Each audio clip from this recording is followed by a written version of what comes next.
Well, welcome to the story time. I'm going to change up the book we're going to read today. Today we're going to read The Borrowers. Mary Norton, illustrated by Beth and Joe Crush. And I was looking, and the copyright on this, it was first published in 1953 and 1952. Now, I remember reading this when I was a little girl, and I'm not a little girl anymore, but I'm kind of having fun going back and reading some of these books that I remember. So we're going to read this one. I'll read probably 30-40 minutes. We'll just kind of see as we go along how far we get. Now, this is The Borrowers, Chapter 1.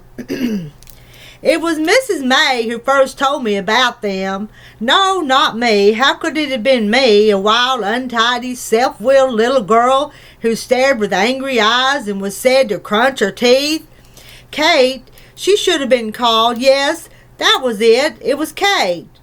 Not that the name matters much either way. She barely comes into the story. Mrs. May lived in 2 rooms in Kate's parents' house in London. She was, I think, some kind of relation. Her bedroom was on the first floor, and her sitting room was a room which was, as part of the house, was called the breakfast room. Now, breakfast rooms are all right in the morning when the sun streams in on the toast and the marmalade, but by afternoon they seem to vanish a little and to fill with the strange silvery light, their own twilight. There's a kind of sadness in them that then, but as a child it was sadness Kate liked. She would creep up onto Mrs. Mary just before tea time, and Mrs. Mary would teach her to crochet. Mrs.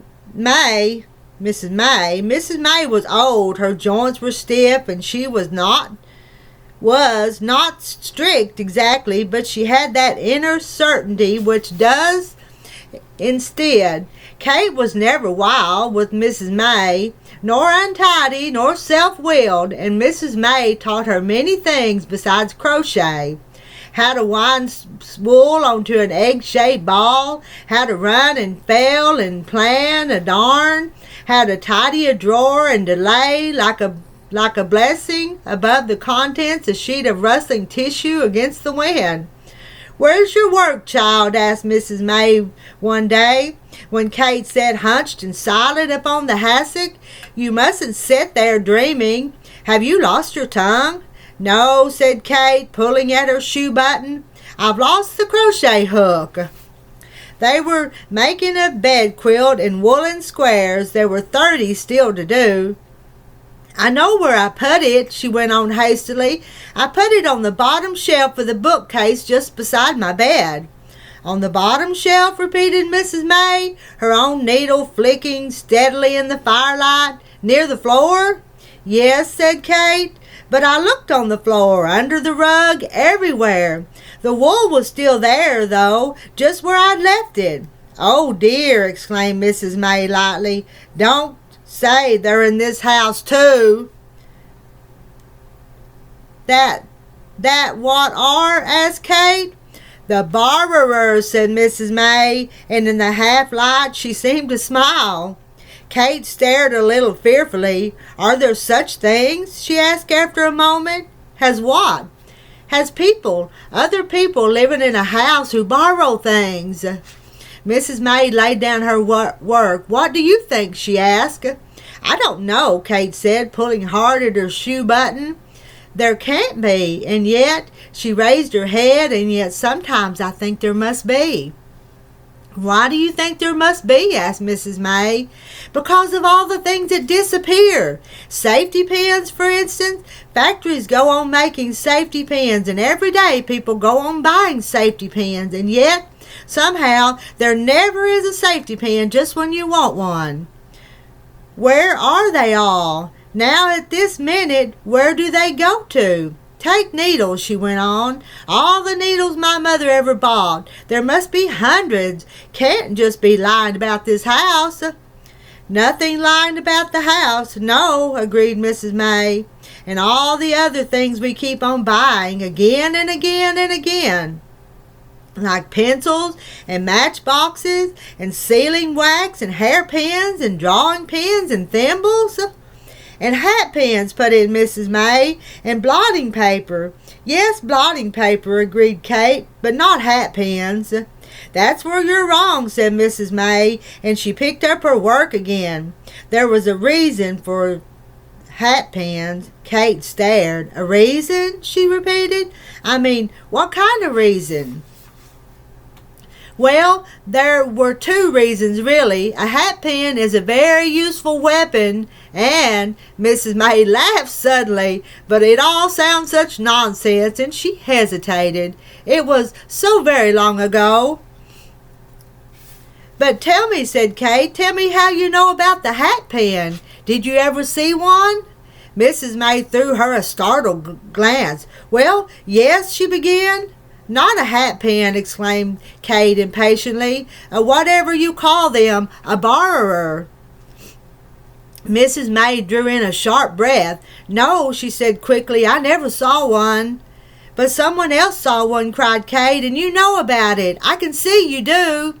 Hush, said Mrs. May. No need to shout. She gazed downward at the upturned face, and then she smiled, and her eyes slid away into distance. I had a brother, she began uncertainly. Kate knelt upon the hassock. And he saw them?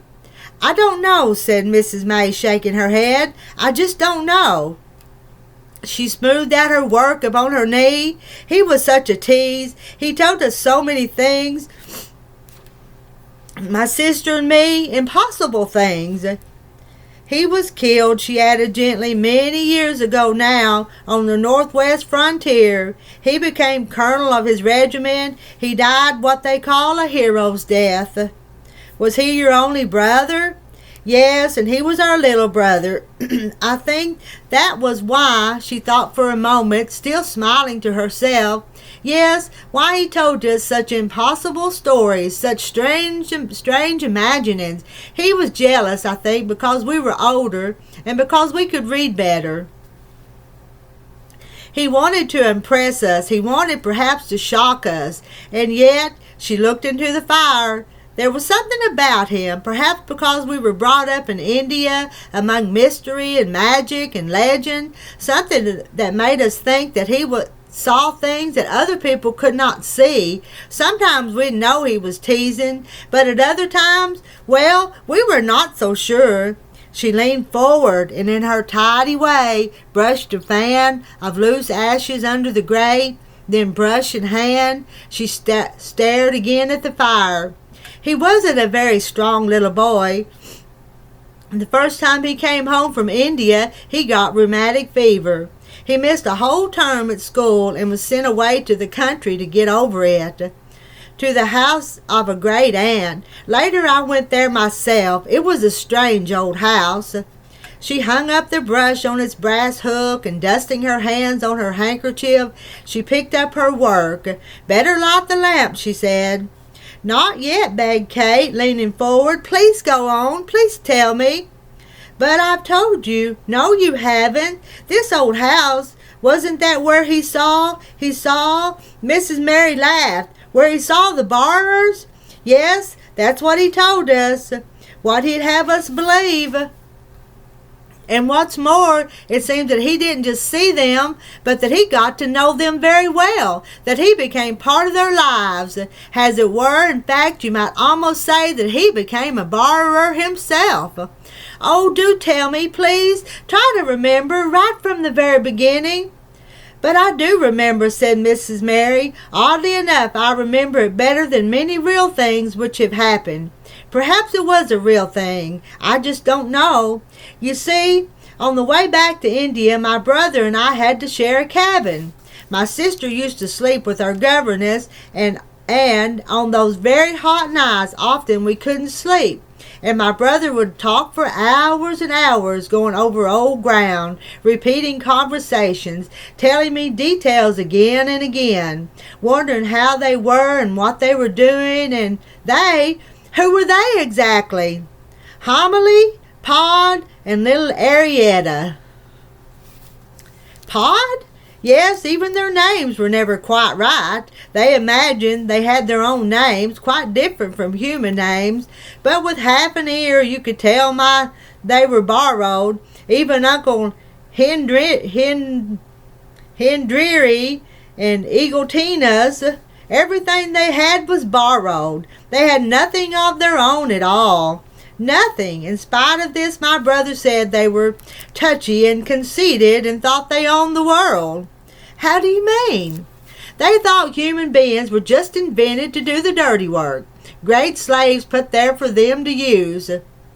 At least that's what they told each other. But my brother said that underneath he thought they were frightened. It was because they were frightened, he thought, that they had grown so small. Each generation had become smaller and smaller and more hidden. In the olden days, it seems, and in some parts of England, our ancestors talked quite openly about the little people.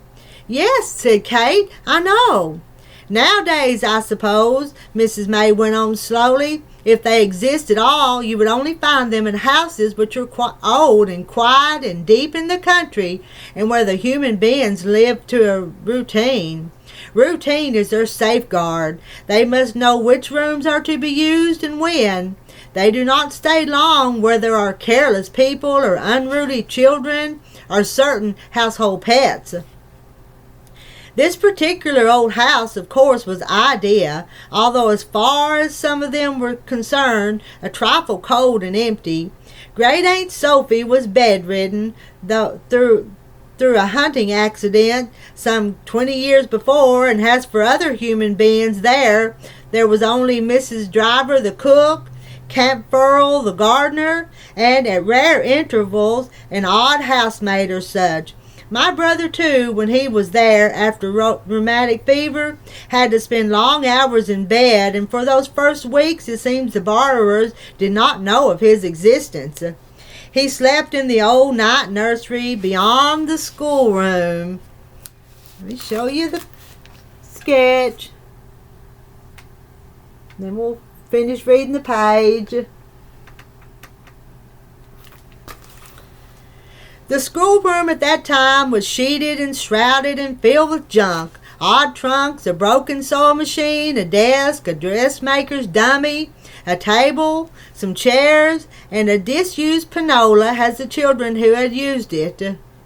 Great Aunt Sophie's children had long since grown up, married, died, or gone away. The night nursery opened out of the schoolroom, and from his bed my brother could see the oil painting of the Battle of Waterloo, which hung above the schoolroom fireplace, and on the wall a corner cupboard with glass doors, in which was set out on hooks and shelves a doll's tea service, very delicate and old.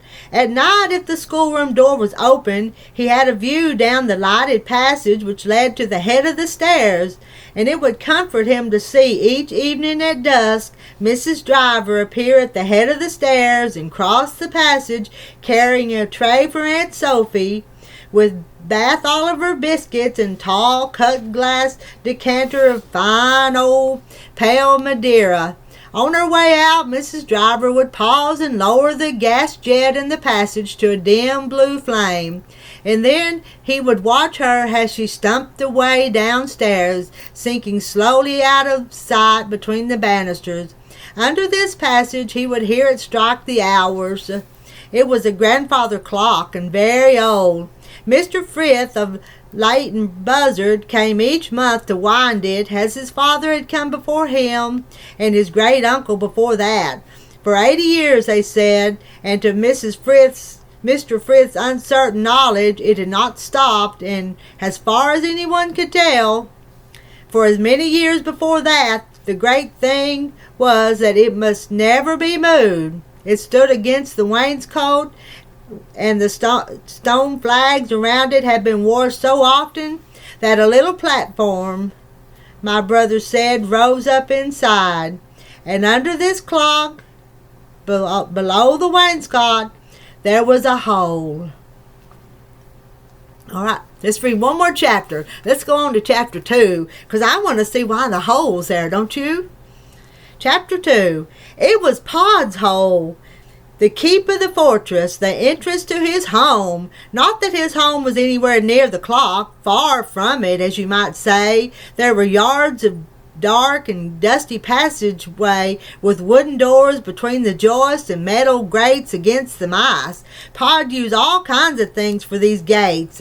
A flat leaf of a folding cheese grater, the hinged lid of a small cash box, squares of pierced zinc from an old meat safe, a wire fly swatter. Not that I'm afraid of mice, Homily would say, but I can't abide the smell. In vain, Ariette had begged for a little mouse of her own, a little blind mouse to bring up a hand like Eagle Tina had, but Homily would bang with the pan lids and exclaim, "And look what happened to Eagle Latina." "What?" Ariette would ask. "What did happen to Eagle Latina?" But no one would ever say. It was only Pod who knew the way through the intersecting passages to the hole under the clock, and only Pod could open the gates. They were complicated clasps made of hairpins and safety pins, of which Pod alone knew the secret. His wife and child led more sheltered lives in home-like apartments under the kitchen, far removed from the risk and dangers of the dreaded house above. But there was a grating in the brick wall of the house, just below the floor level of the kitchen above, through which Ariette could see the garden, a piece of gravelled path, and a bank where crocuses bloomed in spring, where blossom drifted from an unseen tree, and where later an azalea bush would flower, and where birds came and pecked and flirted and sometimes fought. "The hours you waste on them birds," Homily would say, "and when there's a little job to be done, you can never find the time." "I was brought up in a house," Homily went on, "where there wasn't no grating, and we were all for the happier for it. Now go off and get me the potato." That was the day when Ariette, rolling the potato before her from the storehouse down the dusty lane under the floorboards, kicked it ill-temperedly so that it rolled rather fast into the kitchen, where Homily was stooping over the stove. "There you go again," exclaimed Homily, turning angrily. "Nearly pushed me into the soup. And when I say potato, I don't mean the whole potato. Take the scissor, can't you, and cut off a slice." "Didn't know how much you wanted," mumbled Ariette, and Homily, snorted and sniffling, unhooked the blade and handle of half of a pair of manicure scissors from a nail on the wall and began to cut through the peel. "You've ruined this potato," she grumbled. "You can't roll it back now in all that dust, not once it's been cut open." "Oh, what does it matter?" said Ariette. "There are plenty more." "That's a nice way to talk, plenty more. Do you realize," Homily went on gravely, laying down the half-nailed scissor, "that time your poor father risks his life every time he borrows a potato?" "I meant," said Ariette, "that there are plenty more in the storeroom."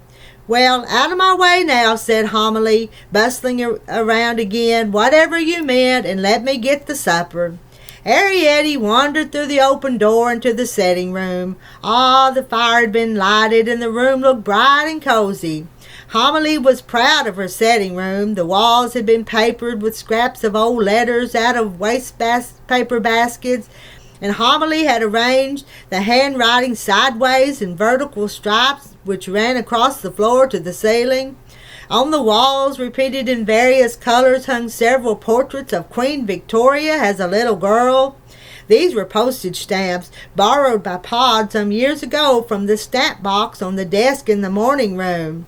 There was a lacquer trinket box, padded inside and with the lid open, which they used as a settee, and that useful standby, a chest of drawers made of matchboxes. There was a round table with a red velvet cloth, which Pod had made from the wooden bottom of a pill box, supported on the curved pedestal of a knight from the chess set. Let me show you the borrower's room.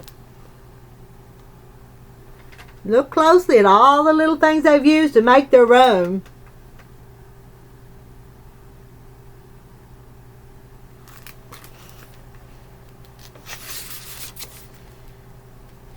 This had caused a great deal of trouble upstairs when Aunt Sophie's eldest son, on a flying midweek visit, had invited the vicar for a game after dinner. Rosa Pickhacket, who was housemaid at the time, gave her notice. After she had left, other things were found to be missing, and no one was engaged in her place. From that time onwards, Mrs. Driver ruled supreme. The night itself, its bust, so to speak, stood on a column in the corner, where it looked very fine and lent that air to the room which only statuary can give. Beside the fire, in a tilted wooden bookcase, stood Arietta's library. There was a set of those miniature volumes which the Victorians loved to print, but which to Arietta seemed the size of a very large church Bibles. There was Bryce's Tom Thumb Gazetter of the World, including the last census, Bryce's Tom Thumb Dictionary with short explanations of scientific, philosophical, literary, and technical terms, Bryce's Tom Thumb edition of the comedies of William Shakespeare, including a foreword on the author, another book whose pages were all blank called Memoranda, and last but not least, Arietta's favorite, Bryce's Tom Thumb Diary and Proverb book, with a saying for each day of the year, and has a preface, the life story of a little man called General Tom Thumb, who married a girl called Mercy Lavinia Bump. There was an engraving of their carriage and pair with little horses the size of mice. Arietta was not a was not a stupid girl. She knew that horses could not be as small as mice, but she did not realize that Tom Thumb, nearly 2 feet high, would seem a giant to a borrower. Arietta had learned to read from these books and to write by leaning sideways and copying out the writings on the walls. In spite of this, she did not always keep her diary, although on most days she would take the book out for the sake of the saying, which sometimes would comfort her. Today it said, "You may go further and fare worse," and underneath, "Order of the Garter, instituted at 1348. She carried the book to the fire and sat down with her feet on the hob. "What are you doing, Arietta?" called Hominy from the kitchen. "Writing my diary." "Oh," exclaimed Homily shortly.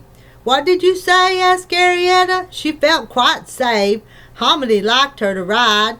Homily encouraged her form of culture. Homily herself, poor ignorant creature, could not even say the alphabet. "Nothing, nothing," said Homily crossly, banging away with the pan lids. "It'll do later." Arietta took out the pencil. It was a small white pencil with a piece of silk cord attached, which had come off of a dance program. But even so, in Arietta's hand, it looked like a rolling pin. "Arietta," called Homily again from the kitchen. "Yes? Put a little something on the fire, will you?" Arietta braced her muscles and heaved the book off her knees and stood it upright on the floor. They kept the fuel, assorted slack and crumbled candle grease, in a pewter mustard pot, and shoveled it out with a spoon. Arietta trickled only a few grains, tilting the mustard spoon not to spoil the blaze. Then she stood there, basking in the warmth. It was a charming fireplace, made by Arietta's grandfather, with a cogwheel from the stables, part of an old cider press. The spokes of the cogwheel stood out in starry rays, and the fire itself nestled in the center. Above there was a chimney piece made from a small brass funnel, inverted. This at one time belonged to an oil lamp which matched it, and which stood in old days on the hall table upstairs. An arrangement of pipes from the spout of the funnel carried the fumes into the kitchen flues above. The fire was laid with matchsticks and fed with assorted slack, and as it burned up, the iron would become hot, and Homily would simmer soup on the spokes in a silver thimble, and Arietta would broil nuts. How cozy those winter evenings would be! Arietta, her guest book great book on her knees, sometimes reading aloud. Pod at his last, he was a shoemaker and made button boots out of kid gloves, now alas only for his family, and Homily quiet at last with her knitting. Homily knitted their jerseys and stockings on black-headed pins, which sometimes on darning needles. A great reel of silk or cotton would stand table high beside her chair, and sometimes, if she pulled too sharply, the reel would tip up and roll away out of the open door into the dusty passage beyond, and Arietta would be sent after it to rewind it carefully as she rolled it back. The floor of the sitting room was carpeted with deep red blotting paper, which was warm and cozy and soaked up the spills. Homily would renew it at intervals when it became available upstairs, but since Aunt Sophie had taken to her bed, Mrs. Driver seldom thought of blotting paper unless suddenly there were guests. Homily liked things which saved washing because drying was difficult under the floor. Water they had in plenty, hot and cold, thanks to Pod's father, who had tapped the pipes from the kitchen boiler. They bathed in a small tureen, which once had held pâté de foie gas, which, when you had wiped out the bath, you were supposed to put the lid back to stop people putting things in it. The soap, too, a great cake of it, hung on a nail in the scullery, and they scraped pieces off. Homily liked coal tar, but Pod and Arietta preferred sandalwood. "What are you doing now, Arietta?" called Homily from the kitchen. "Still writing my diary." Once again Arietta took hold of the book and heaved it back onto her knees. She licked the lead of her great pencil and stared a moment, deep in thought. She allowed herself, when she did remember to write, one little line on each page, because she would never, of this she was sure, have another diary, and if she could get 20 lines on each page, the diary would last her 20 years. She had kept it for nearly 2 years already, and today, the 22nd of March, she read last year's entry, "Mother Cross." She thought a while longer, then at last she put ditto marks under Mother and worried under Cross. "What did you say you were doing, Arietta?" called Homily from the kitchen. Arietta closed her book. "Nothing," she said. "Then chop me up this onion. There's a good girl. Your father's late tonight." And that's the end of chapter 2. And we'll start on chapter 3, page 23 next time. See what happens in this story about the borrowers. Bye, y'all. Good night.